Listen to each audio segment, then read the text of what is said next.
Hello Summoners, my name is Nathan Ng and welcome back to another ProGuides video. Today we're going to be covering some of the current best builds on every ADC, so sit back, relax, and get ready for some game-winning information. Before we dive right on into the video though, let's go ahead and go over our question of the day. Who's your favorite ADC with the new preseason items? Let us know in the comments down below.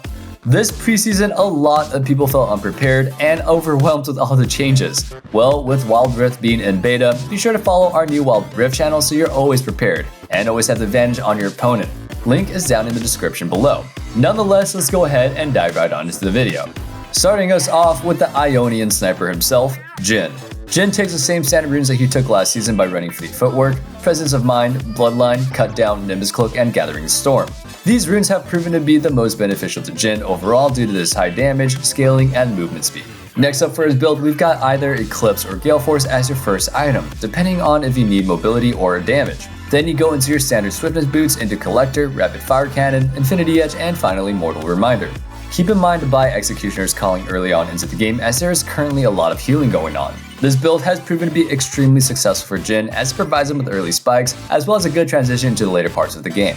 Next up we've got the stylish Noxian, SAMIRA. With these new items, SAMIRA finally feels a little bit more comfortable and her build path is way cleaner. For her runes, you want to run Conqueror, Overheal, Bloodline, Cut Down, Taste of Blood, and Ravenous Hunter. These runes will ensure that SAMIRA can stay alive and dish out tons of damage for as long as possible.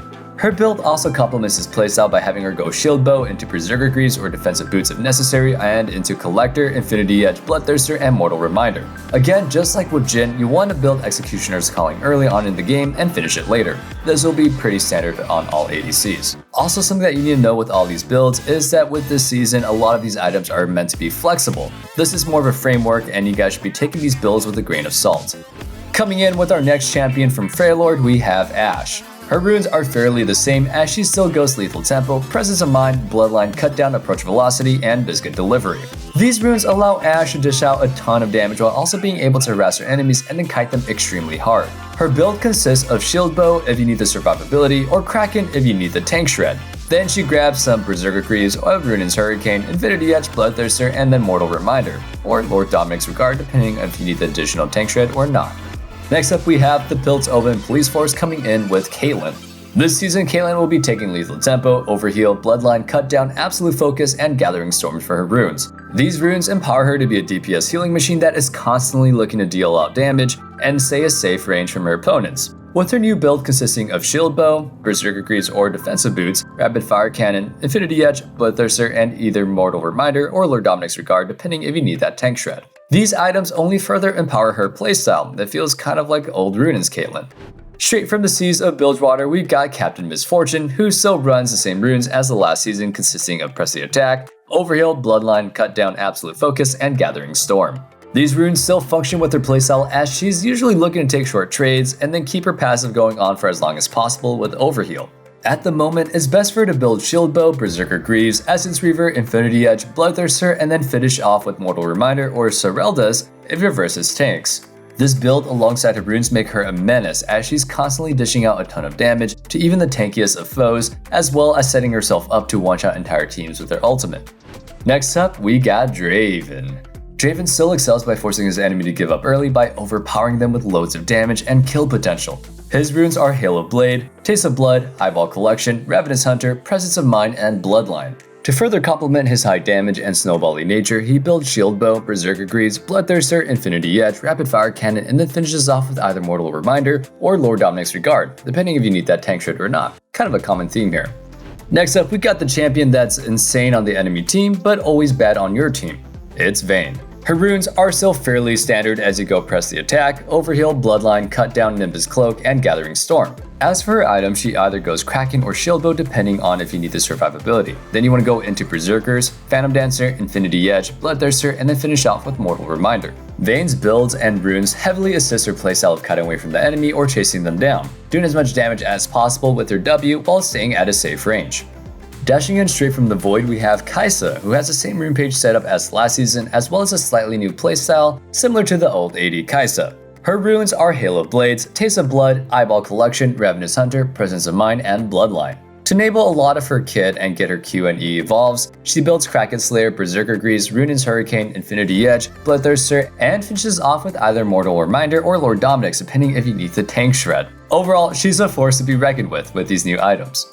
Hopefully we haven't lost you yet with all these new items. If you're finding yourself pretty confused or you're serious about improving this new season, be sure to check us out at ProGuides.com.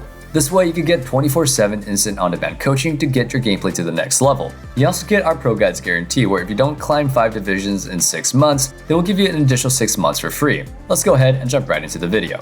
Next up we have Ezreal. The new items have put Ezreal in a somewhat weird spot, but nonetheless he's able to continue being one of the best and safest ADCs in the game who can dish out an immense amounts of damage. For his runes he continues to go Conqueror, Presence of Mind, Bloodline, Cut Down, Mana Flow, and Transcendence. For his build, he goes his usual Mana Immune into Lucidity or Defensive Boots, then he gets a Trinity Force, Sorelda's, Blade of the Ruined King, Chipmunk Chainsword, because it's kind of nuts, and finally, you finish off with either Death's Dance or Maul of my Mortis, depending if you need the armor or magic resist. For our next Yordle ADC in the game, we've got a really good build. We got Tristana, or I guess another Yordle ADC is Teemo if your homie's trolling you, but you know. Anyway, with Tristana, you want to take Halo Blades, Taste of Blood, Eyeball Collection, Ravenous Hunter, Bloodline, and Cut Down to enable her extremely early snowball since if she gets a lead, she can push it really far. For your items, you're going to be getting Kraken Slayer or Shield Bow depending on if you really need the survivability. Then you want to grab Berserker Greaves, Storm Razors, Infinity Edge, Rapid Fire Cannon, and finish it off with Mortal Reminder. With this build, you're sure to deal tons of damage and pop enemy squishies with your bomb, then reset and, well, repeat. Next up, we've got Lucian. He's going to be taking Press the Attack, Presence of Mind, Bloodline, Cut Down, Nimbus Cloak, and Gathering Storm. This way he can continue to be the massive lane bully that he is and scale into the late game. To ensure he scales hard, you're going to be building Kraken Slayer or Shield Bow depending on if you need survivability, and to second this, you can either opt for Defensive Boots options or go for Berserker Greaves. Then you'll want to go Essence Reaver, Infinity Edge, Navori's Quick Blade, and then finish off with Mortal Reminder or Lord Dominik's depending if you need that tank shred. Lucian's build provides him with pretty strong damage during this full rotation, and if he ever makes it to the late game with Navori's, he'll constantly be having his Q and dash up. Coming in next, sadly without Rakan, we've got Xayah. The new items have revitalized her playstyle and have enabled her to be a pretty decent pick, which now Xayah mains are fairly happy about. Man, I just want my Rakan, you know? Or Xayah. I want that, whatever they have going on. For her rune, she's going to be running a standard page with Lethal Tempo, Presence of Mind, Bloodline, Cut Down, Nimbus Cloak, and Gathering Storm. Her build is going to consist of either Shield Bow or Kraken Slayer depending if you need the heavy tank shred. Then build into Berserker Greaves, Essence Reaver, Infinity Edge, Navori's Quick Blade, and then finish it off with either Mortal Reminder or Anti-Heal. You want to take Bloodthirster for damage or healing, or Lord Dominik's Regard if the tanks are giving you a pretty hard time. Overall, these items may have brought Xayah back into an actual playable state. Next up, we got my personal league bay, JINX. With the new crit items, JINX has found some success, especially since games snowball off control so quickly. She's able to pick up a random few kills and get her lead to the next level. For runes, she's going to be taking Lethal Tempo, Presence of Mind, Bloodline, Cut Down, Nimbus Cloak, and Gathering Storm, which was pretty standard last season. For her new item, she's going to be either grabbing Shield Bow or Kraken depending on if you need tank shred or survivability. Then grab some Berserker Greaves, Ruin's Hurricane, Infinity Edge, Bloodthirster, and then finish off with either a Mortal Reminder or Lord Dominik's. Overall, she's able to scale really well and offer a pretty safe landing phase, so keep an eye on JINX, because I know I am. Coming in next, we've got Void Spawn himself, Kog'Maw. While Kog isn't really powerful on his own, once he gets his items, he's still able to be a force to be reckoned with. He still goes his standard rune page consisting of Lethal Tempo, Presence of Mind, Bloodline, Cut Down, Taste of Blood, and Ravenous Hunter. Overall, Kog'Maw is just looking to pump out as many autos as possible with his W and Lethal Tempo so he can shred enemies. As for his build, you either want Kraken Slayer or Shield Bow depending on if you need defensive stats, and then you want Berserker Greaves, Rageblade, Ruin's Hurricane, Blade of the Ruined King, and then finish off with either Mortal Reminder or Ravenous Hydra. Next up, we've got Senna. Senna is in a little bit of an awkward position at the moment as she's not able to be a great support due to the new item changes, yet she's also in a weird spot as an ADC. This is mainly due to her lack of soul collection. With all of this taken into consideration, we think that you'll find the most success if you take Grasp of the Undying, Font of Life, Bone Plating, Revitalized, Presence of Mind, and Bloodline. Then build Divine Sunderer, Swiftness or Defensive Boots, Edge of Night, Black Cleaver, Campunk Chainsword, and either a Titanic Hydra or IE depending on your soul count, since you gain natural crit chance. Overall, this build should allow you to deal quite a little bit of damage early on as well as support your team until you scale a little bit harder. Next up, we got our favorite sewer rat. With all the new crit changes, Twitch is in a fairly weird spot at the moment. But with the new items, if he ever gets to 4 items, he hits like a truck and can shred teams. For runes, he goes to standard lethal tempo, overheal, bloodline, cut down, absolute focus, gathering storm, and for his builds, he's going to be taking Kraken Slayer, Berserker Greaves, Rune's Hurricane, Infinity Edge, Bloodthirster, and then finishes off with either Mortal Reminder for anti-heal, Lord Dominic's Regard for anti-tank, or Ravenous Hydra if all else. Next up, we got somebody with insane pullout game. It's KALISTA. KALISTA is also in a very weird spot as she doesn't really utilize the mythics that well and her item spikes are kind of strange. But overall, we found that running Hail of Blades, Taste of Blood, Eyeball Collection, Ravenous Hunter, Alacrity, and Overheal alongside Kraken Slayer or Shield Bow, depending if you need the defensive stats, then Berserker Greaves, Rune's Hurricane, Blade of the Rune King, Bloodthirster, and then finishing off with Mortal Reminder or Lord Dominic's for the anti-tank is best suited for her current state in the meta. With this build, if you enjoy KALISTA, you should be able to play the game fairly well. Straight from the 200 years, we've got Aphelios. Aphelios is nowhere near where he used to be and is in a fairly odd position as a crit hyper carry, especially after all this nerf. Nonetheless, if you're going to be looking to play him, then you're going to be going lethal tempo, overheal, bloodline, cut down, Nimbus Cloak, and gathering storm. With the new items, he can survive pretty long if he positions correctly. It's best to build Shield Bow, Berserker Greaves, Rune's Hurricane, Infinity Edge, Bloodthirster, and Mortal Reminder or Lord Dominic's. Next up, we got Varus. Varus went from dominating the meta with lethality to seemingly struggling to survive even as a viable pick.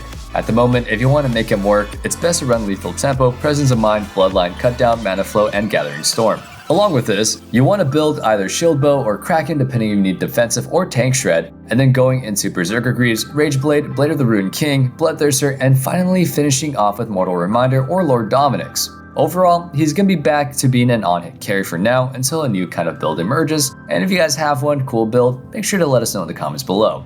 Last but not least, we've got the Shuriman descendant herself, Sivir. Sivir has also been in an extremely strange spot for quite a while now after they nerfed her mana cost pretty hard last season. It's very difficult for her to get back to where she once was, especially with the new item changes. Nonetheless, if you want to give her a try, you're best off going lethal tempo, presence of mind, bloodline, cut down, Nimbus Cloak, and gathering storm. As for her items, she does really well with Shield Bow, Berserker's Greave, Essence Reaver, Infinity Edge, Phantom Dancer, and then finish off with either Mortal Reminder for the anti-heal or Lord Dominic's for the anti-tank. Or just get a final Bloodthirster so you can sustain in fights and continue pumping out that damage with your W.